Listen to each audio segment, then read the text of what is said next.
This is Art Viewing Adventures. Welcome to another great program. Oh, let me stop sharing this thing. We're kind of getting ahead of ourselves. Welcome, everybody. We are going to start the show officially in a couple minutes, but I've got my good friend Charlie Goldberg here. He's going to be our guest, and we may have one other. And Charlie is actually out of town. You're actually out of the country, Charlie. What country are you in? I am the great North Canada. Canada, our neighbor to the north. Yeah, you hoser. And you've got a Quebecois flag in the background. I do, right there. You've got multiple loyalties here. Yeah. So what I know you've been seeing some of the arts museum stuff out there. What is going on in Montreal in the art world? Oh, there's some great stuff. For one thing, they have the Fine Arts Museum, the Musée des Beaux-Arts is great. It's really, I was just there. And in fact, as you know, I sent you a photo by the photographer that we're going to talk about today, which was Yep. literally in the first room that I walked into. Huge, I would say, like 4 by 6 foot photograph by Muholi. But lots and lots of interesting things. It's a broad museum more than a deep museum. You're not going to see 20 pieces by one particular artist like you do at MoMA. You kind of, if you go into the Fisher collection, they collected deep more than broad. This is going to be the opposite experience. And so they have a really nice collection of art there. It's a very art-centric city. They do this thing where they close off a street and give local artists a huge part of the road. So let's say, imagine like a wrestling mat size chunk of the street. They put down this some sort of I don't know if it's cardboard or what, and then all these different artists paint along the street. So you're walking along and there's one artist after another after another. It's really wonderful. It's a really good time. But there's just great museums here. There's a contemporary art museum. There's a museum that has a constantly changing uh, collection, that you never know what you're going to get when you go in there. There's a couple of other types of museums as well. There's an archaeology museum, which is just wonderful. It's a great city to be in. And just today, for the first time, I mean, we've been here a million times. The first time we went to St. Joseph's Oratory, and it's this huge church that was built in the 20s. And you actually see things that from the Deco period, which you're not, I'm not used to seeing churches in Deco style. And so that was really fascinating. Like the Stations of the Cross are done a little bit in the Deco style from the 20s and 30s. So I think that's really fascinating. There's some great stained glass work that you don't see in typical churches. And that's really fun. What else do we see there? It was just a great thing. And they have a great view of Montreal because it's up on the hill Yeah, we're down. talking. For folks who just joined, we are talking about just briefly about Montreal because that's where Charlie is, and I've never visited. I hope to get there soon, Charlie. You've made it sound very enticing. That's Um, great. let's go ahead and get started with the program. I just want to welcome everybody, and we have our most loyal participant. Paco is with us. Paco's in the room. That's always great. But we've got just a really exciting program. We're going to be talking about this exhibition currently going on at San Francisco Museum of Modern Art, SFMOMA, and it is about the photographer Zanele Muholi. And I want to say at the outset, it's important to know that Muholi uses the pronouns they and them. And it is possible that or Charlie, we could possibly get tripped up and say she.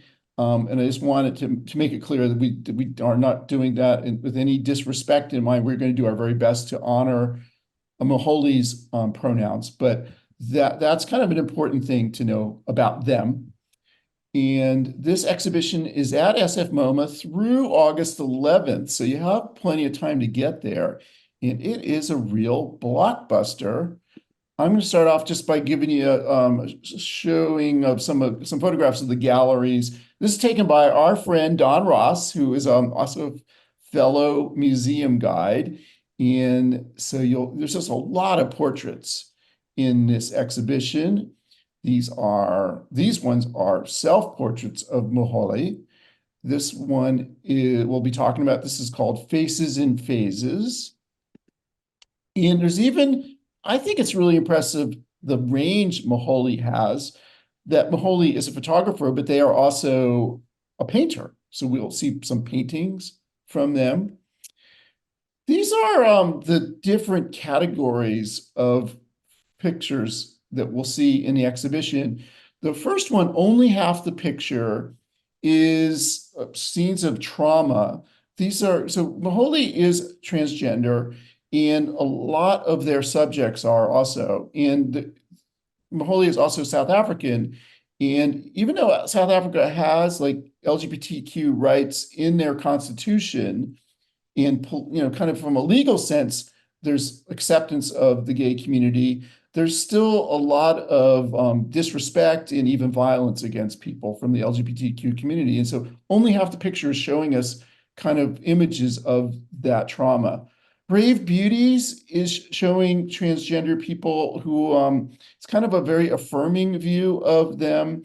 And it's even like some beauty pageants. So we'll see some of those images. Faces and Phases are showing people in various points of their transition.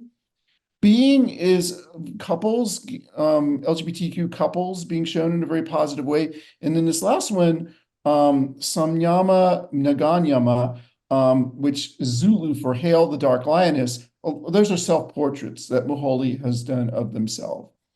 So Charlie, let's get started with this. This is one of the first images you see in the gallery. What are your thoughts on this photograph?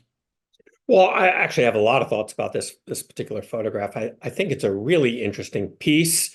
Let me start from the outset that I love Muholi's work. I think Muholi is working, especially when it comes to portraiture, on a completely different level than most active photographers. I think they're great.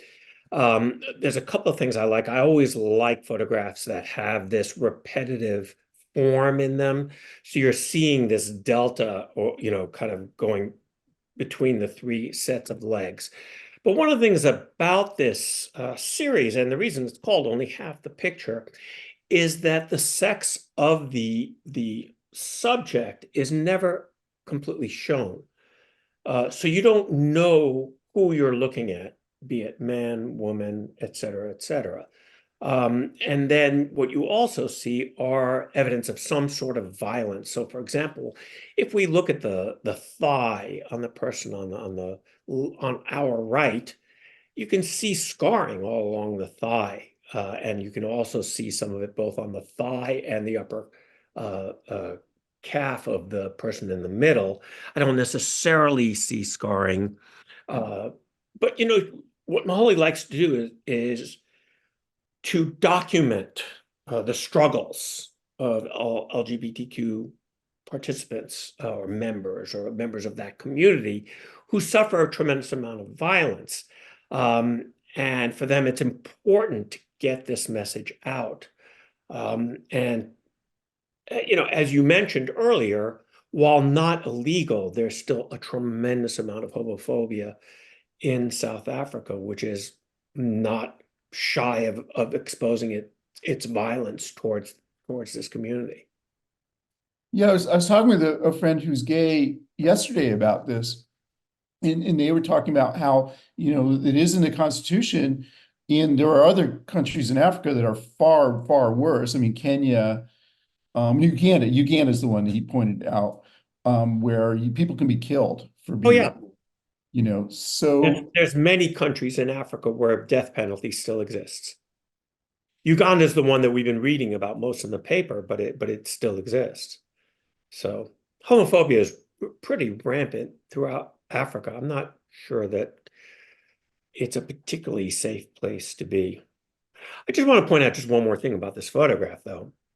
Now, there's this towel that the three people are lying on, and I think it really adds a nice touch to this photograph because I want you to imagine the photograph without the towel and how that might change the look of this particular photograph. I think it's really a nice addition. It may have been that the participants did not want to lie down directly on the floor, and yet Muholi leaves that there and makes it very evident. I think it's a really nice touch for this photograph. Yeah, it's a really great composition. The contrast, the blacks and whites, which we'll see throughout their photographs, are really pronounced. Yeah. And just And kind by of the way, really, I use the word participants, and that's actually very important in Muholi's worldview of photography. Muholi feels like their work is a cooperative between what are typically known as subjects. So you have that more strict relationship of photographer subject. Muholi feels like there's a participation there, so that the quote unquote subjects in Muholi's mind are participants. so that's an important distinction. So here's another one of these only half the picture photographs. And Charlie, you have a background as a emergency room doctor. So does this image, does that medical background maybe change how you see this image? Well, to me, the first thing I would think of, I don't have proof of this, but the first thing I think of is that this person had a femur fracture, the biggest bone in the body that goes through the thigh. And to have that kind of fracture speaks to me of great violence. You usually see it with something like a car accident.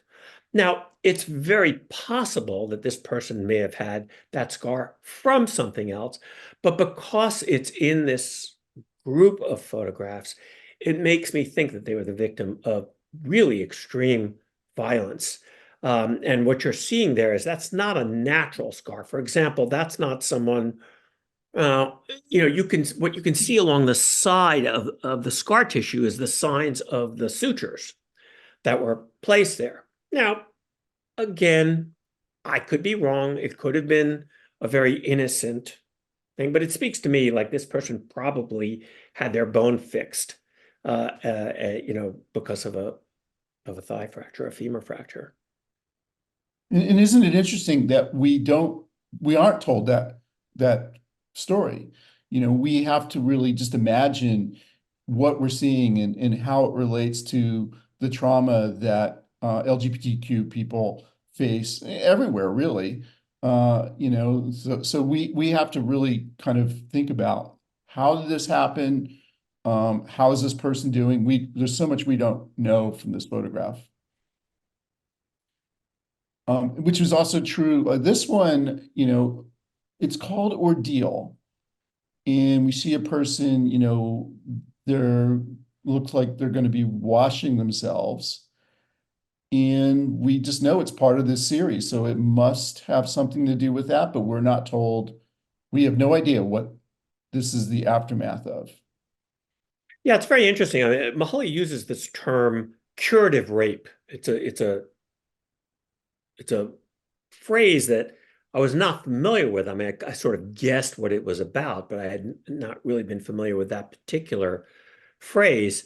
And in curative rape, typically women are raped by men as a means of curing their lesbianism.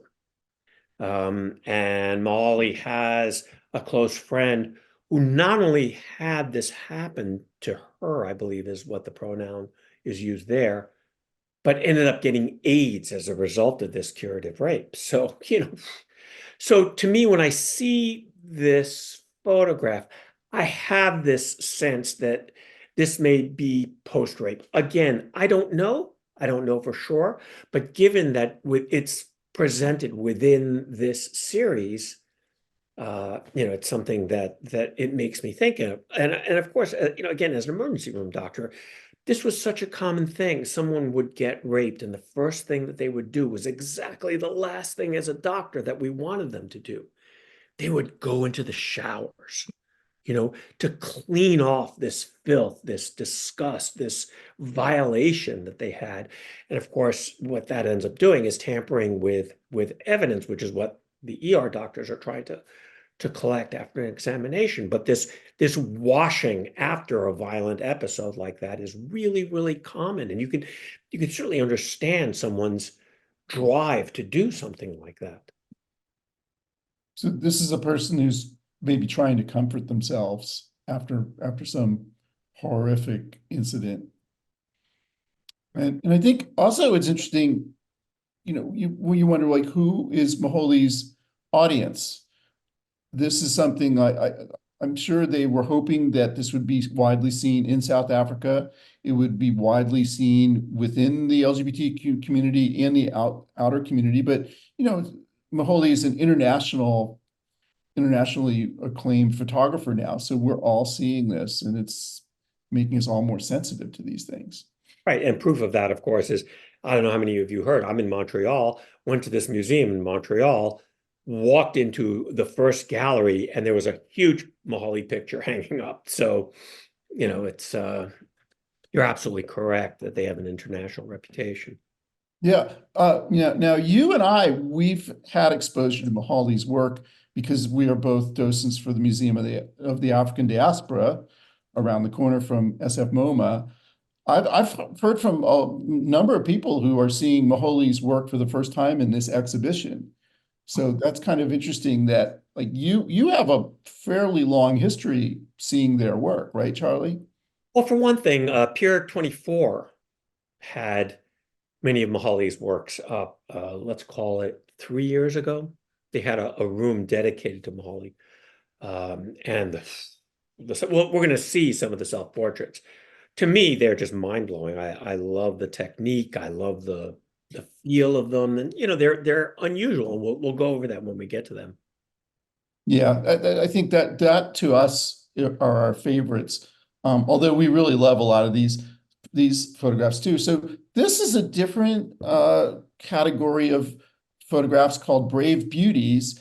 And Muholi said that they were trying to show, like, positive role models of LGBTQ people, because as they grew up as a person who was LGBTQ, they didn't see, they didn't really have role models.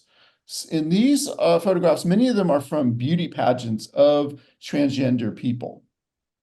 So that's kind of a little background, but what do you like about this photograph? I know, Charlie, you said that this was one that really stood out for you. The hat, the choice of the hat is just really fabulous. So first of all, starters, we have a black and white photograph. That becomes even more emphasized by the fact that you have this very, very sharp contrasting black and white hat. So it's a great choice of prop, if you will. And this is a pose that you might have seen on I don't know, Gina Lollobrigida or something like that, in the 60s, for example. But you have a transgender person who's doing a similar pose, this kind of coquettish pose, if you will, with a hat that to me is really reminiscent of that earlier era. So I like that. And as someone commented, they're smiling. They look not that they're smiling, but that they look happy. Sherry puts that in the comments, and I think that's a great comment. This may not be a happy life that you have as a transgender person in South Africa. But this is a happy moment for them because they get to really be who they are. Right. And again, think of that term participant. You see a connection with the photographer. They're looking directly at Muholi. There's definitely a communication there. This is not a spontaneous photograph, for example, that's just taken on the street. This is posed. This is a direct view, if you will, an aggressive view in some ways, because it's directed right back at us. It's not a backing down stare at all. Yeah, and the hat kind of reminds me of some photographs I saw at the De Young Museum just a few days ago for the Irving Penn photography exhibition, which we will be doing a program on that in June. And maybe when we do that, we'll have to show some of Muholi's work and kind of compare the two. Yeah. Here's another one from Brave Beauties. I found this really interesting that the use of saran wrap as kind of a garment, and it works. To me, it really works. And again, I think this person looks very kind of proud and happy to be posing for Muholi. What other thoughts do you have on this, Charlie? Well, I think this is a really good introduction in the way Muholi works. I think when you look from a distance at their work, you're going to be fooled when you get closer and you realize what types of props Muholi uses with their participants. And this is a really good example. Your first glance at this, I would have thought, oh yeah, that's a skirt and a top. I wouldn't have thought otherwise. But then when you look closer, as you say, it's saran wrap, probably not the most comfortable thing to wear. Paco says that looks stunning. So, it's a really interesting photograph from that perspective as well. Yeah, the composition, just I like the kind of posture. It's a very upstanding, person. I think they're very proud to be portraying themselves like this. Yeah. Nice contrast too between the saran wrap and the skin tone. Yeah. That's a nice part of this photograph as well. And if it was like a white skin, it wouldn't look nearly as interesting. So it's a wonderful contrast with the black skin. Mhm.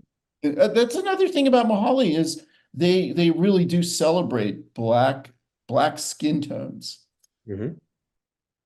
So Which is very hard to do for most photographers. yeah, Yeah, there's been a lot of talk about how the film wasn't really created to make black skin look beautiful. that's right. Can you go back just one photo? Because I want to. So Sarah says you need someone to help you dress when you when you have this outfit on, and I would agree with that. Not easy to do. It could be the fashion statement of the future, you just find someone to help. Right. So here's another one from Brave Beauties.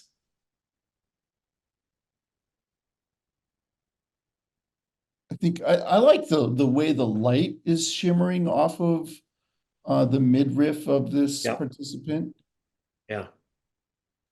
And again, you have this sense of not truly being able to detect, if there's defined sex in this particular, like for example, we don't see a penile bulge out of this, so it is a really interesting portrait from that perspective. Let's move on. So this is being, we've got a couple of examples of this, which is really showing couples just being very comfortable, very happy to be together. They kind of almost meld together.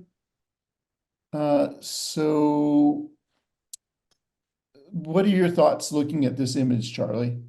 Oh, I love it. I think this is a really intimate photograph that also exposes a lot of trust towards Muholi. But there's one thing in particular that I like about the photograph. If we look at the person on the right, look at their left hand. They're actually wait, go back. Sorry about that. They're mid embrace. So the person on the left is fully embracing their partner. The person on the right is not quite there, and I really like that. It gives it a certain dynamism. And to me, a spontaneity that, it's not, let's have you pose like this. It's instead, you get the sense that several photographs might have been taken in rapid succession, and This is one catching them just as a full embrace is about to go. So that's interesting. There's like a sense of movement, a sense of connection. It isn't. So this isn't so staged compared to um the beauties that we were just looking at. And don't move your pointer, because I like that little touch of this painting where you see it's probably what the window what am I thinking of, sill is, but how it reflects on the curtain. So you see the light from the curtain actually being bisected by that. It's a really nice subtle touch, which, you know, another photographer might have left out or might not have posed the participants that way. Yeah, and it's something, the fact that these are black and white photographs, it seems like Muholi really just is a master of that medium. We will Oh say, yeah, I think there's one color, there's a few color photographs in the exhibition, but mostly it's black and white. right. And of course, you know, black and white, you know, if you think of the great photographers throughout time, right? When I say throughout time, over the past 2 centuries, uh, people can't get away from that idea that great photography is black and white. You know, there are some really wonderful color photographers, don't get me wrong, but I think in a lot of people's minds, art photography is black and white. And speaking of which, if people have not watched the Netflix Ripley, I really highly recommend that because it's just a feast for the eyes. It's some of the best cinematography I have ever seen in a movie. And a lot of it is just still shots that show just a huge amount of chiaroscuro. Chiaroscuro is this art term where you define, there's a very sharp delineated line between what's white and what's black. And you know, the painter Caravaggio was really famous for bringing that to the art world. He did it better than most.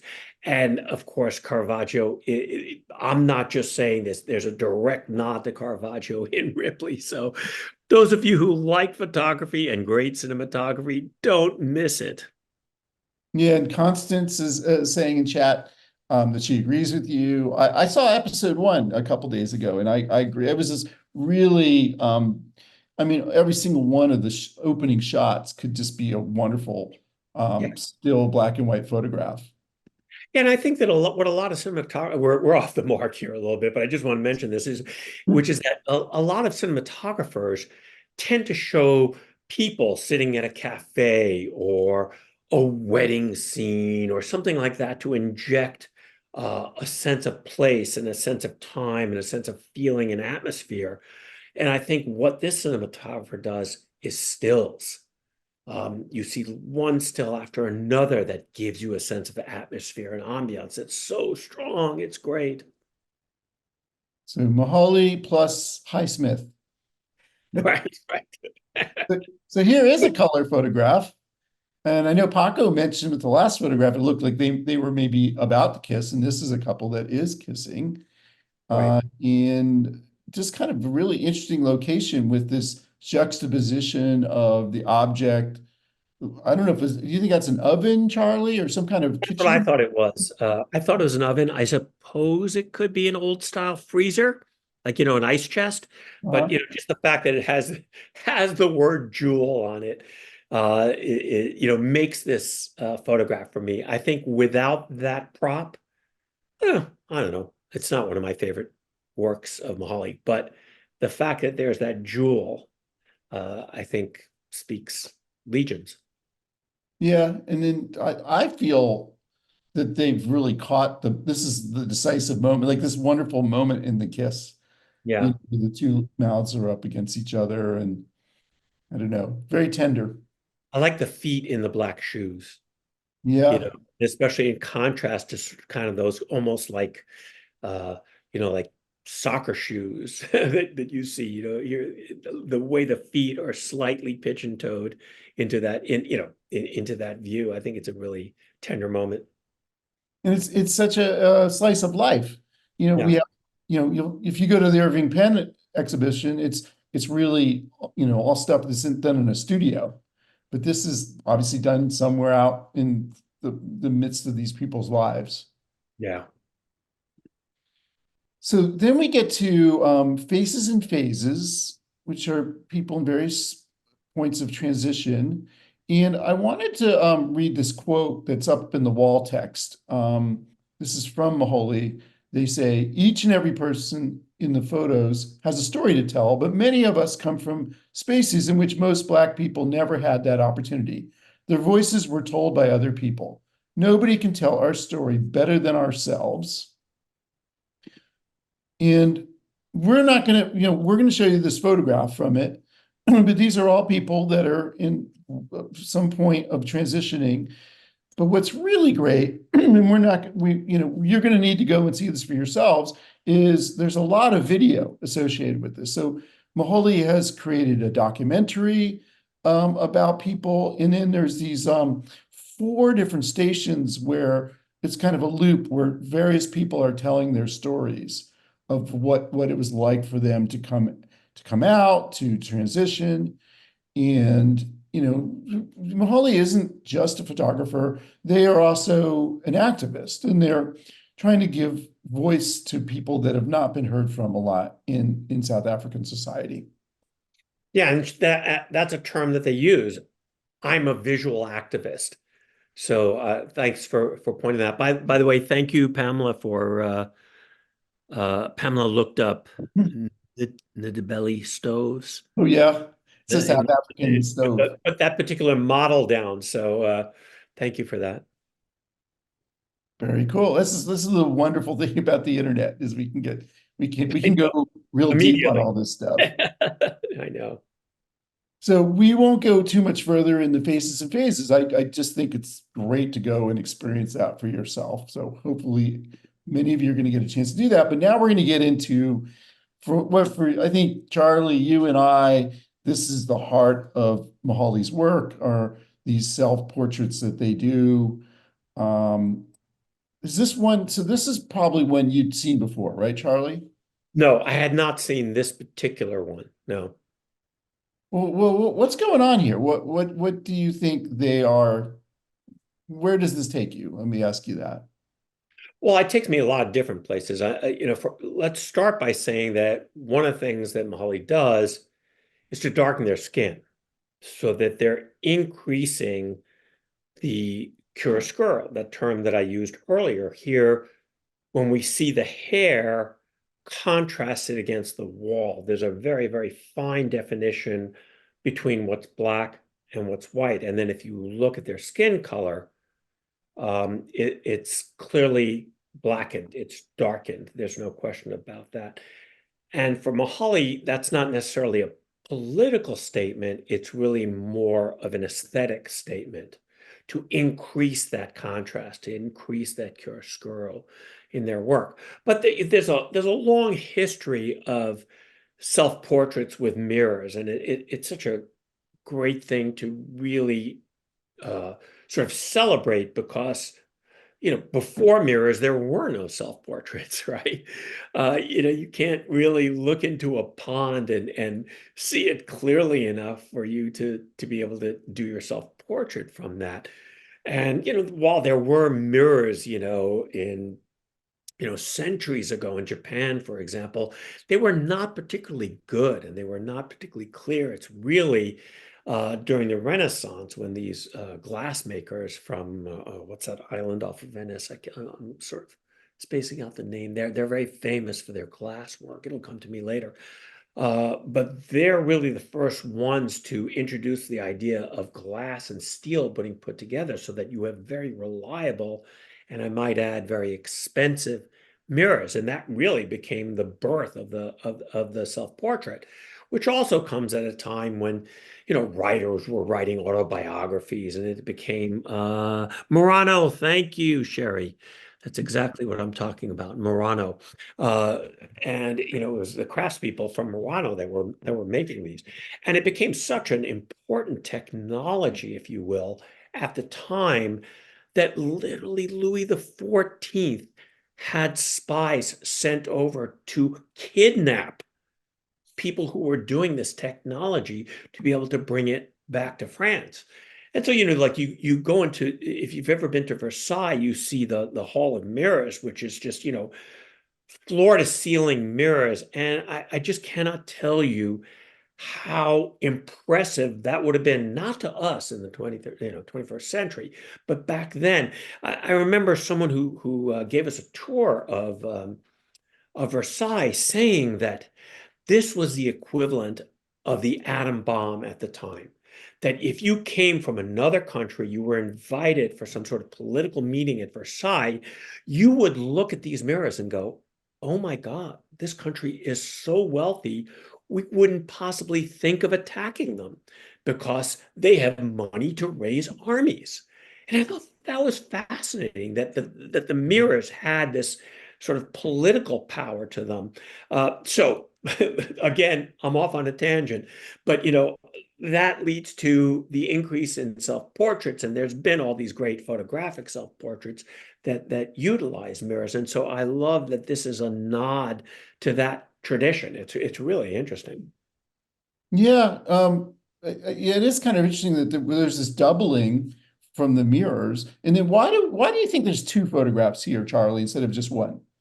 Well, I think that what Muholi is doing is really pointing to, okay, so let's go portrait history again. If we were looking at portraits of women from the, let's say, 15th century, we talked about this briefly when we talked about uh, come on, they just had an exhibit of his at The Botticelli. Botticelli. We talked about how unusual that portrait of this woman was, who's kind of looking at us in a three-quarter stance. And some people think that that's the first three-quarter stance that you see of a woman in portraiture, because back then, all women were showed, imagine sort of looking in a pyramid and looking at the hieroglyphics of a pyramid. You have only side portraits, right? Only side views. And to have a woman look directly at you was considered too threatening, too sexual.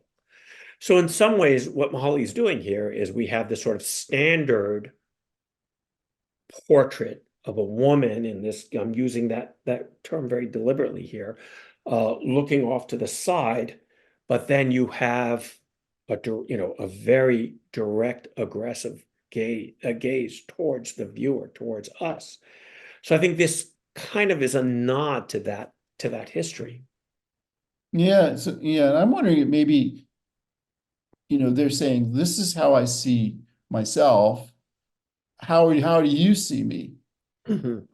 Like there's some kind of challenge to that to us. But it's really is a very powerful technique. Let's keep going and look at some more of these. I love So, her. The eyes, their eyes are just really, really unbelievable. And let's see, can you see it in this? Not so much in this one, but Muholi has a defect in one of their eyes, and it oh, shows very is clearly.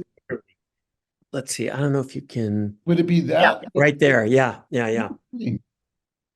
Yeah, So there's a pigmentation there, and so I love that it really pops out in some of the photographs. They're really great. well, and I think you're right. Like the way they do eyes, their eyes, it's just extraordinary. In the darkening of the skin really, really makes that pop. Yeah, We're going to see a lot of that. I just love, I don't know, this shape of this headdress.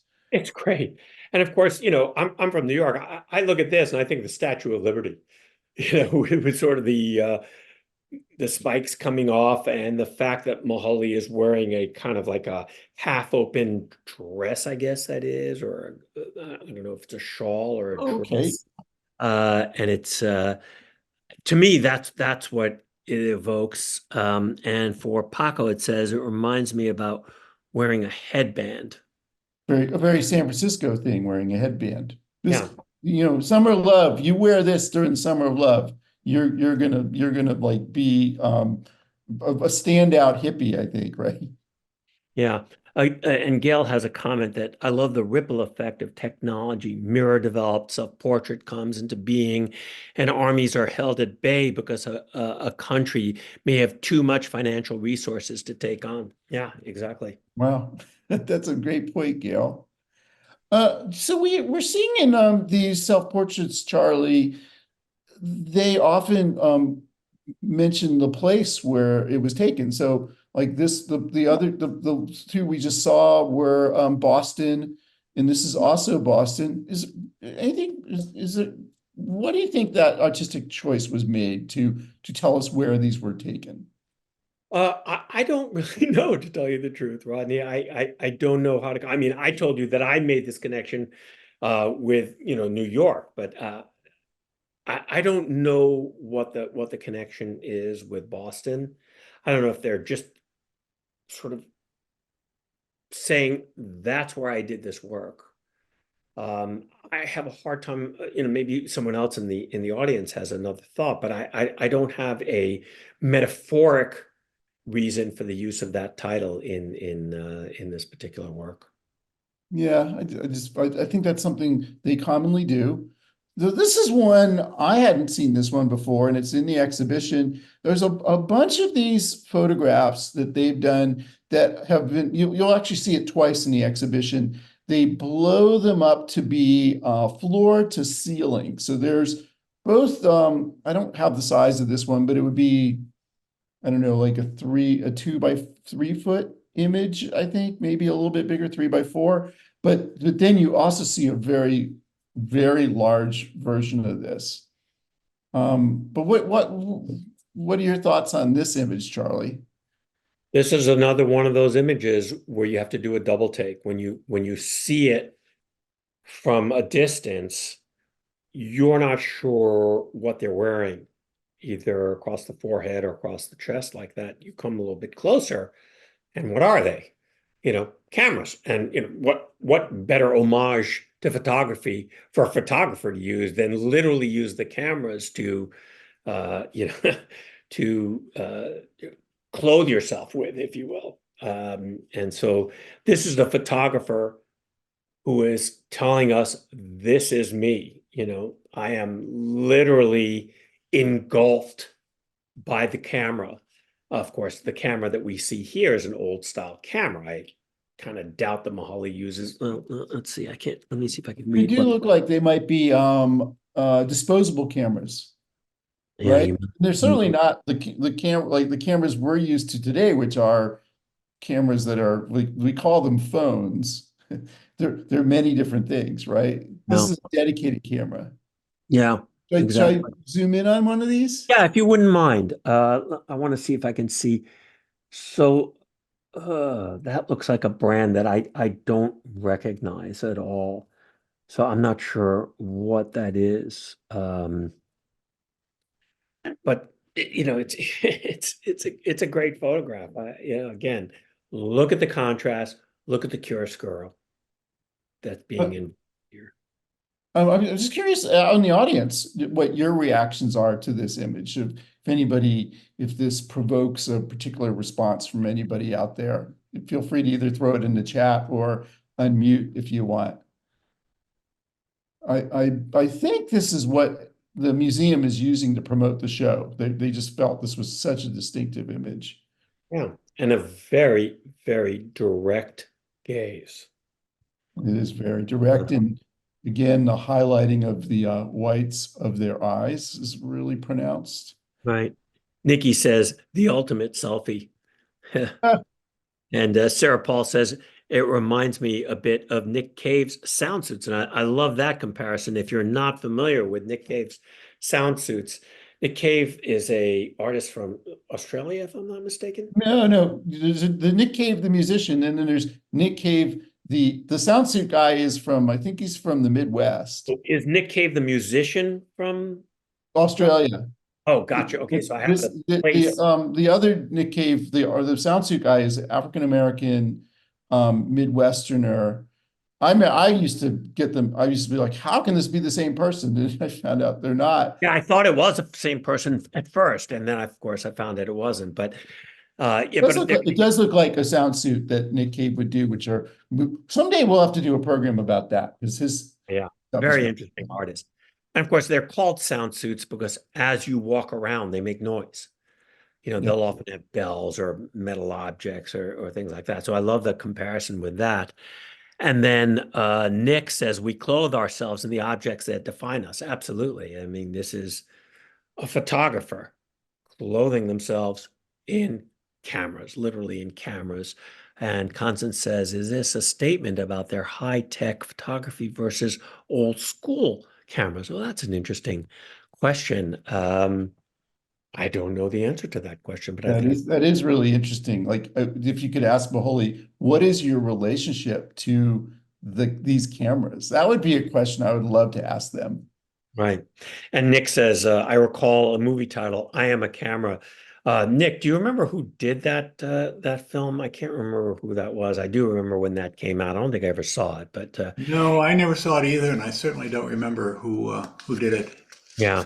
And then Gail says, I was thinking they are taking pictures of all of us and storing this information inside their thoughts, impressions of the outside world. I love that. So it's a, again, that idea of the mirror, right? Is it that we're being reflected in these cameras? That's a nice way to put it, Gail. It's a self-portrait with a lot of depth. Yeah. And let's keep going. We got more of these self-portraits. Charlie, I know you really like this one. I do like this one. To what me, is it about it that you love? well, it's really interesting because I don't think of their work as sexual. I think they're very sort of uh, descriptive or not necessarily emotional. And this particular work, I mean, let's face it, they're wrapped in a sheet, presumably naked underneath the sheet. It's a very alluring pose. So I think in some ways, this is a very, very different photograph from the rest of the photographs that we've seen. And I had not seen anything like this of Muholi. Look, the title is Paris, City of Love. What maybe that's all the explanation that's necessary. When you're in Paris, you get in bed with someone. But I think it's a really great, great photograph. And again, think about how that very white sheet is making this very strong diagonal to very dark black skin. It's a beautiful pose. Now, I'm not sure if their skin is darkened in this particular image. I would guess not. But I'm not positive. And Nick says, these are photographs about identity, that we control it. It does not control us. We can don identities, we can shed them. Identity is mutable, not fixed. Yeah, and Right. then Gail had a comment also, the fluidity and silky texture of their musculature is reflected in the headpiece. Yeah. I really love Maholi's gaze in this. Mm-hmm. It's very different from the gaze that we see, in this image, that direct gaze, maybe a more challenging gaze. Same thing here. But in this one, it's kind of looking away, looking down a little bit. It's a very tender moment, isn't it? Yeah. What are they looking at? So it's really this is a beautiful photograph. I love the composition of it. I like the form of it. If you really scrunch up your eyes and just in a very uh, fuzzy way, think about this. This has a very sculptural look to it that I think is really very, very beautiful, very, very evocative, erotic, you name it. I think it's a great photograph. And Sherry says, there's a shape in the middle of the sheet that is confusing me. It almost looks like a lower white calf at the ankle. It is probably a fold of the sheet. I see what you mean. Yeah, it's right through the center, and it is a little bit confusing. I don't know what that is. And Gail asks, what's the meaning behind the tiles of these self-portraits? And I'm not sure myself. Rodney, do you have No, it's, Gail, sometimes we guides, we learn to say, I don't know when we don't know the answer. It's a very good question. yeah. Because I know I've Googled a number of these titles and all you do is get the photograph, but it might be a word in Zulu that means something. But Yeah. anybody So know?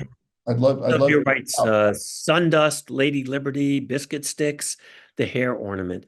But Nick also says, you see in their video that Muholi's personality is much more buoyant and upbeat than are conveyed by the expressions in their self-portraits. And that's absolutely true.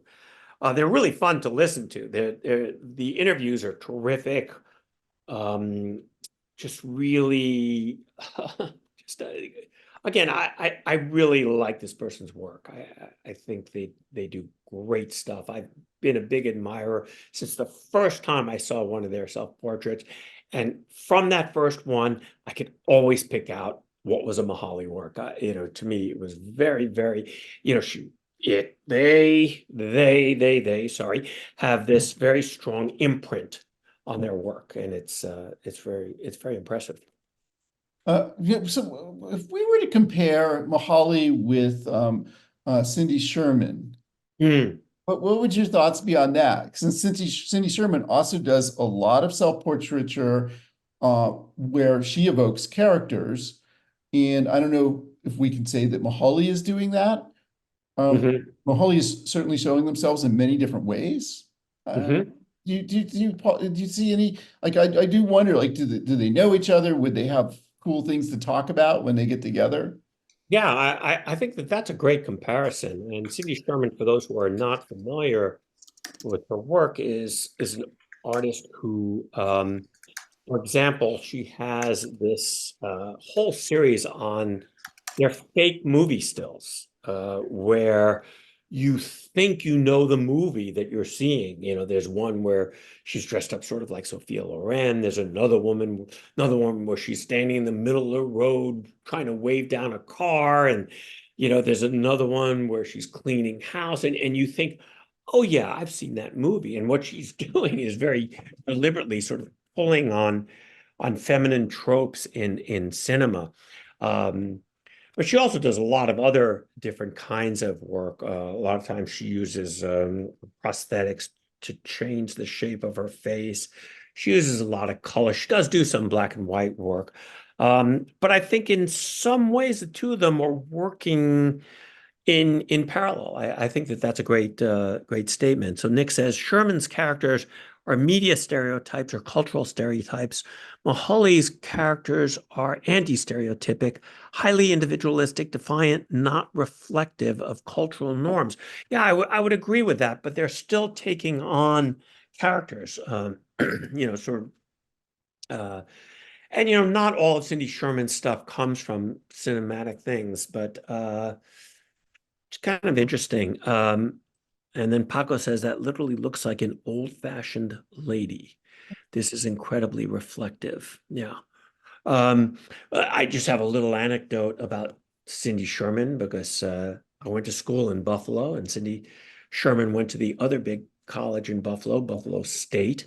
And apparently Cindy Sherman got flunked out of her photography class.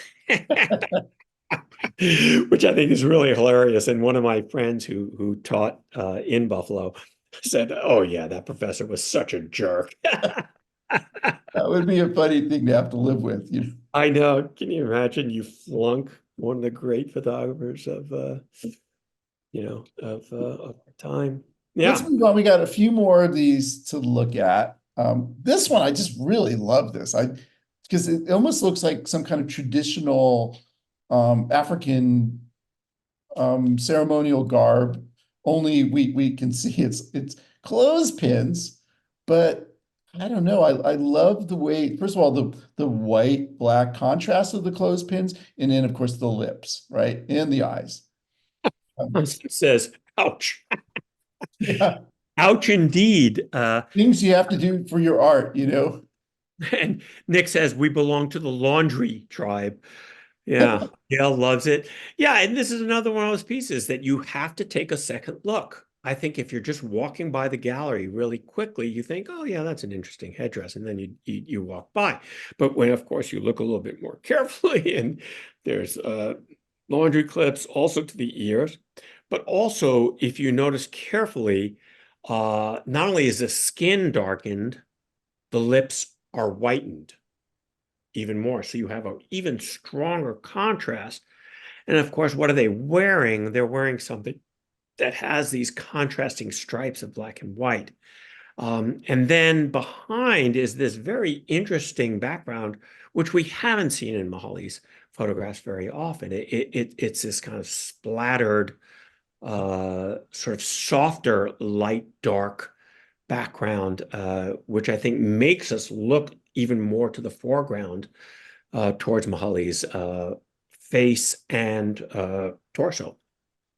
Yeah, it's like I didn't even think about the background, and yet it just really is. It just makes this pop and makes you realize Muholi is just a master. Just Right. And Sherry makes a great comment, which I did the same thing. Sherry says, "I thought I saw praying hands, and then I realized it was another clothespin." So that's when I saw it for a second, I thought it was like this too. But you're absolutely right. Yep. And Sarah says that she's part of the laundry tribe too. So glad to hear it.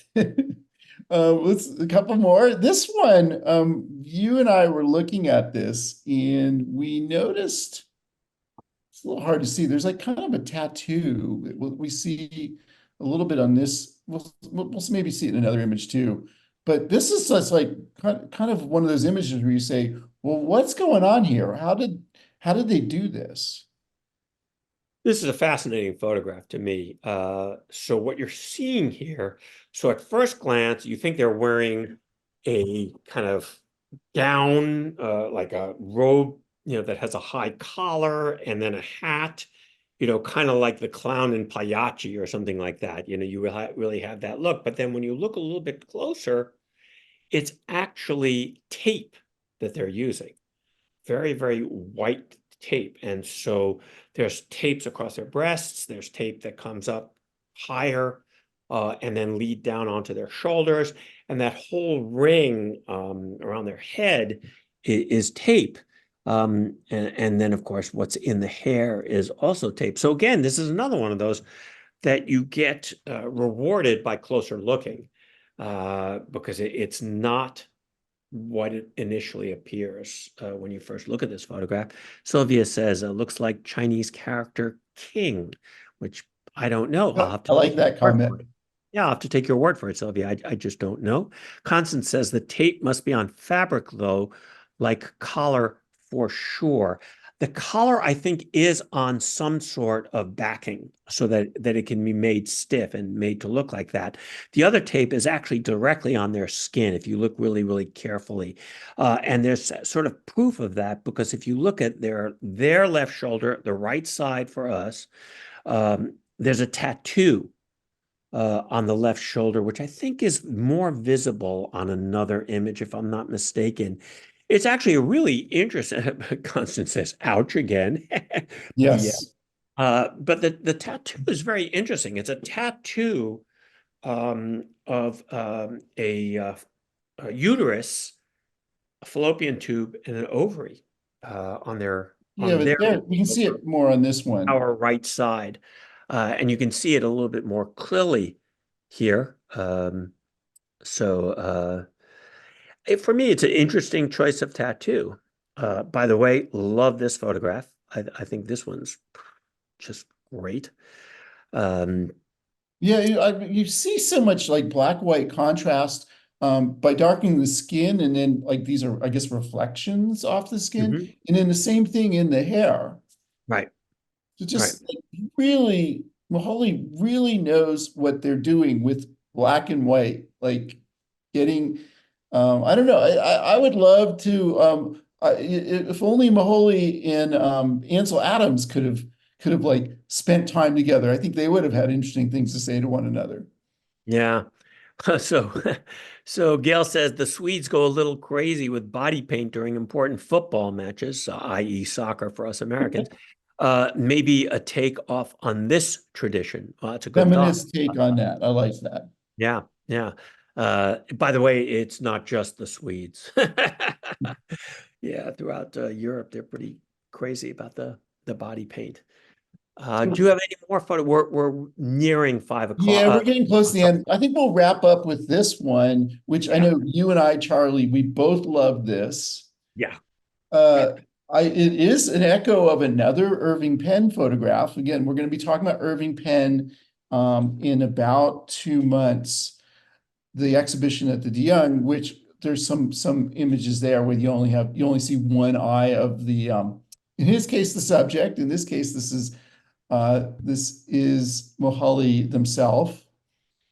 Yeah, I love this image. This is one of my favorite images in of the ones that you've presented for a number of reasons. First of all, the round bit in there to me is really evocative of old style photography where you would use flash bulbs. And so, you would have this kind of umbrella that would reflect the flash forward. But instead of a flash bulb, you have this light. But I also love the fact that you have a really abstract body here. You're not sure what you're looking at. And for me, it has this very Picasso type feel. And so I've asked you to sort of come up with a Picasso image, so you can really imagine this photograph as being sort of cubist influence, because you have what looks like one eye looking at us and then the other eye is in a completely different plane. And so it's just, I think it's such a bold photograph, so interesting and able to really transcend sort of genre types of art in a way that I think most photographers just, they have their niche, and here Muholi is playing with really different types of ideas with their photographs. It's really just a terrific photograph. Let's see. Do you know if Muholi processes and prints their own work? I don't know that. But I would guess most photographers who are doing black and white professionally are doing the development work themselves most, because that's sort of the joy of doing black and white photography, is it gives you another layer of control over your photographs. For example, color, you got to send that off to a lab. It's just too difficult to do yourself.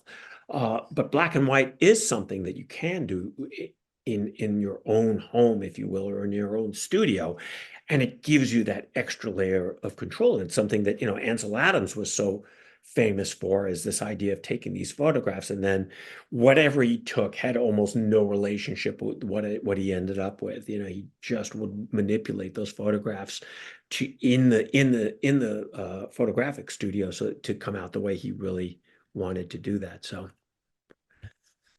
Yeah, and I mean, I think like something like this where you're getting these amazing, again, white and black contrasts, you are going to want that control to just maximize the impact of that. So we don't know for sure, but it seems like they would need to do that. Yeah, I don't know definitively, but my guess is that Muholi controls that aspect of the work. And so, Charlie, I think I'll just end by, you said something to me that really impressed me, that this is your favorite living photographer today. Yeah, I'd have to say certainly in the top 5. I think they're doing work that's really unusual. I always know when I'm looking at a Muholi work. I think it's unique. I think it's very expressive, very powerful. Some of those images are really unforgettable. That stare that you get, the choice of props, I think, are fascinating. It's really portraiture on a high level. And in particular, I want to clarify, I think it's self-portraiture on a high level. Yeah, and you, Charlie, have taught classes on portraiture, so this is obviously something that you have a lot of passion about. Yeah, yeah, yeah. So So we're yeah, very lucky, those of you who live in the Bay Area, very lucky that this thing is on view at SFMOMA. Here's just one last thing yeah. that I just love this.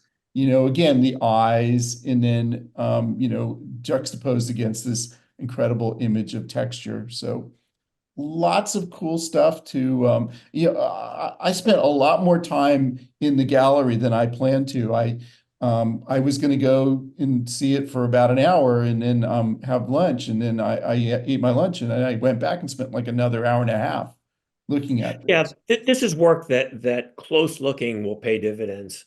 If you just spend time, if you let yourself get taken in by the photographs, I think they're terrific. So get to SFMOMA in between now and August 11th. See Zanele Muholi. While you're there, you ought to go next door to the Museum of the African Diaspora. And Charlie and I are going to be doing a program on that in early June. If you guys get my email, weekly email, there's information on that. It's going to be, I think, the first Tuesday in May. We're going to be talking I think about. it's, if I'm not mistaken, I think it's the second one, but I will double check. Oh, is it? It's May 8th Uh, or 9th? no. First of all, it's the 7th. May 7th at 2 p.m. And that there's really great stuff up at Museum of African Diaspora also. But Charlie, thank you so much for doing this internationally. You're welcome. Really, always fun to talk to you about this stuff.